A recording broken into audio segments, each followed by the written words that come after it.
Hey, it is the digital prisoner, and I'm coming to you live on the run. I've made a jailbreak for it. Uh, you can probably hear in the background the hunters and the bloodhounds they got after me. But I knew you needed this information, so I was gonna get it to you, even though I had to break out of the pen and to try to get this to you. They were trying to keep me down, so uh we're going to try to get to a place where it cuts out some of this dog noise and tell you about the Islamic Empire. So here's hoping to not getting caught and a little history. All right, so the founding of the empire. The Islamic Empire was founded by Muhammad, and if you want to learn more about Muhammad, you can visit the the religion. Um, but after Muhammad was exiled from Mecca, he went to Yathrib. It's also known as Medina. Um, Now, and you can also see Mecca spelled with K's too, and an H. So he was exiled because of this religion of Islam that he had, which is Arabic for surrendering to the will of God. And so he is exiled from his home in Mecca, and he goes to Yathrib, and there he starts a government based on the religion of Islam that he has founded. And it becomes an Islamic state, meaning that the government is ran by the religion. So the head of the religion, the head of the government, it's all the same. He built up an army, and they went back and retook the city of Mecca. Okay, the location. Uh, Here you can see uh, is where Islam started out. To the west was the Eastern Roman Empire or the Byzantine Empire, and we've talked about those, and you can go check out the videos about those. And over to the east was what was left of the Persian Empire. This is the last non-Muslim reincarnation of the Persian Empire, the Sassanids. And they are here in this purplish color, and you can see the Byzantines here. And here, located, was the uh, Islamic Empire, where it would to form, and it would go on to take all this, and we'll talk about this here, the growth of it. But it was in between these two mighty empires. The problem was the Byzantines had been fighting with the Sassanids, and they've been fighting for hundreds of years. So, they had worn each other down, which made it ripe for this new Islamic empire to be able to come in and conquer them both. And you can see an expansion of Islam. This is how it all winds up going. Under Muhammad, it went from here in Mecca, or here's Medina. Then he came back, took Mecca, and then it expanded to all this gray. Well, then you can see in this dark gray was another set of expansion under one of the caliphates, and we'll talk about that. Um, and then in the green was another expansion, and then you can see where the Christians were located at. So you can see the Islamic Empire became a rather large empire. Um, and the force is strong with this one.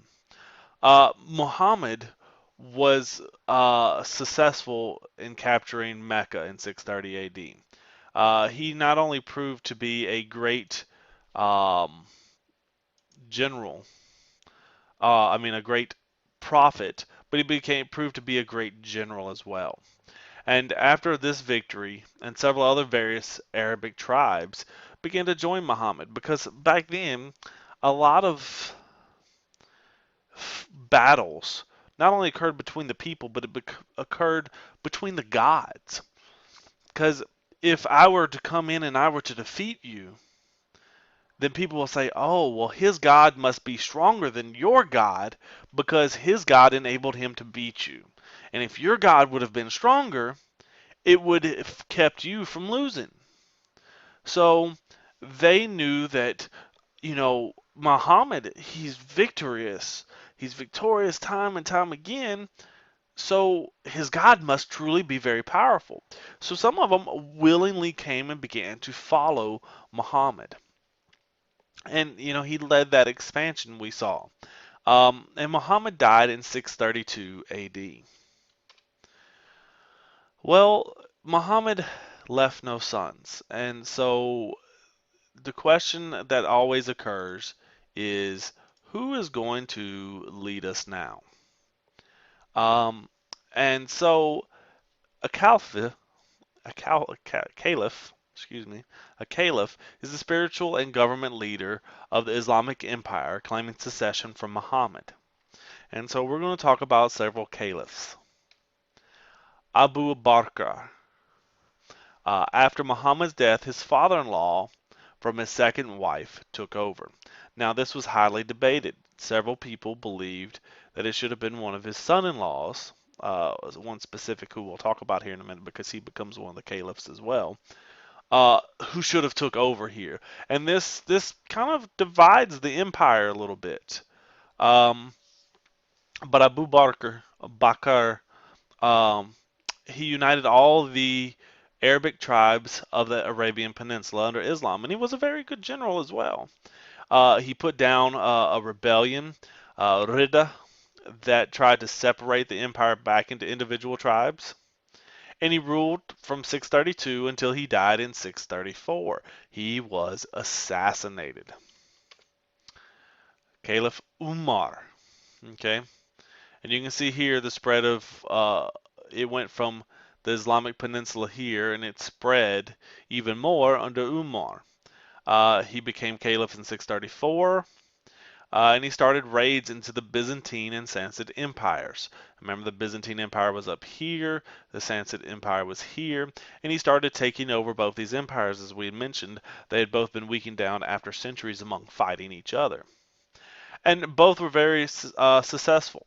Um, and another thing is, these empires would use the Arabic people. They would hire, the Byzantines would hire the Arabics to attack over here into the Sassanid Empire, and they vice versa. The Sassanids would use the Arabics to attack the Byzantine because they had been weakened down. Their populations had been weakened after so many centuries of fighting.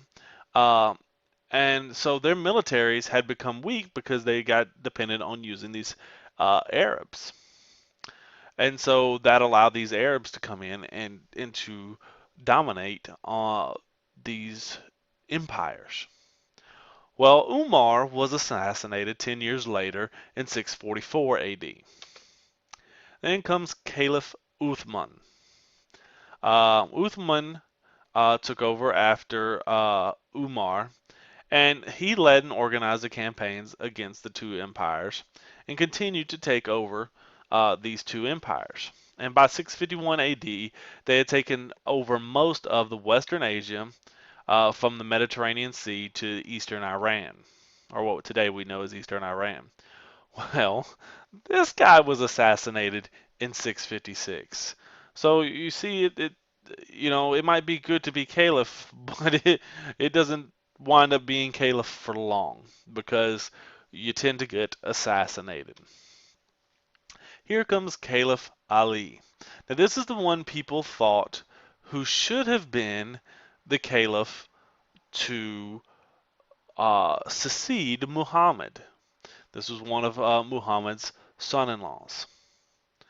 Um, and he becomes caliph in 656. He had a more radical view of Islam than his predecessors. It was very radical with his ideas of the Islamic faith and how the government should be ran as well. And he led a campaign to conquer Egypt and parts of North Africa. And yet again, Caliph Ali was assassinated in 661, but his forces marched on and continued to attack Spain in 710 AD. Because remember, it took a while for word to travel, and they were already that far and they were doing well, so they continued on. Um, so after the death of Ali, there was a big division among the Islamic Empire and over religion and the leadership. And you wound up with two factions basically. And I know I'm going to oversimplify this, but you wind up with the Shiites and the Sunnis. The Shiites supported Ali and his radical beliefs. The Sunnis supported a more traditional Islamic faith. Okay, so basically, you either saw things as a in these radical ways that Ali saw them, or you saw them in the more traditional ways that had been taken, in that approach that had been taken by most everybody else up to Ali. Uh, and so you either were the Shiites or the Sunnis. And the Sunnis won and established the Umayyad dynasty with a capital at Damascus. The Umayyads built the first major mosque in Jerusalem, the Dome of the Rock. You've probably seen pictures of this or heard of the Dome of the Rock if you've heard anything about Jerusalem. I know if you've been in my class, we've talked about when we talked about Judaism and Jerusalem, we mentioned the Dome of the Rock. It was built on the site of Solomon's Temple. So where Solomon's Temple was originally built, they built this mosque, the Dome of the Rock, and it was completed in 691 AD. Uh, Umayyads, the Islamic Empire continued to fight wars on all sides, increasing its territory. It continued to grow and grow. They were eventually stopped in all areas about 750 AD. Uh, they got about as far as they were getting in Asia, as far west as they were getting into Spain. Um, every which way, their growth kind of stopped. Constantinople, the Byzantines stopped them in 678 AD, and they tried to push again, and once again in 717 AD they were stopped. In France, Charles Martel, who is someone we'll talk about a little later on, stopped them in 732.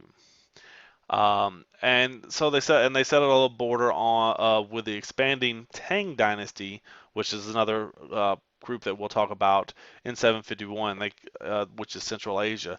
They came to an understanding, hey, y'all are expanding, y'all go that way, we are expanding, we'll go the other ways, and we'll agree on this as our border, so that they didn't have to spend times destroying each other like they had seen the Sassanids and the Byzantines do. And you can kind of see this. You see this border that they had pretty much decided on here. Um, and you can see where they made it up to here, where Charles Martel stopped them. And you can see where they were stopped uh, in the Byzantine Empire. Um, the Absid dynasty. In 750, Absids assassinated all but one of the Umayyad men and became the new caliphs. They moved the capital from Damascus in Syria to Baghdad in Iraq. And Baghdad became one of the largest cities at that time outside of China, with a very diverse populations. You had Christians, you had Muslims, you had Jews, you had, people from Egypt, people from all over the world, or not all over the world, but all over Europe and Asia, would come to Baghdad, and it was a very happening place. And you can see some examples of mosques. The one survivor of the Umayyad escaped into Spain, and there he set up rule. And it lasted many years. And he set up his capital in Cordoba, Spain, and built a mosque there. It's a very famous mosque known as the Mosque of Cordoba. And these are pictures of it.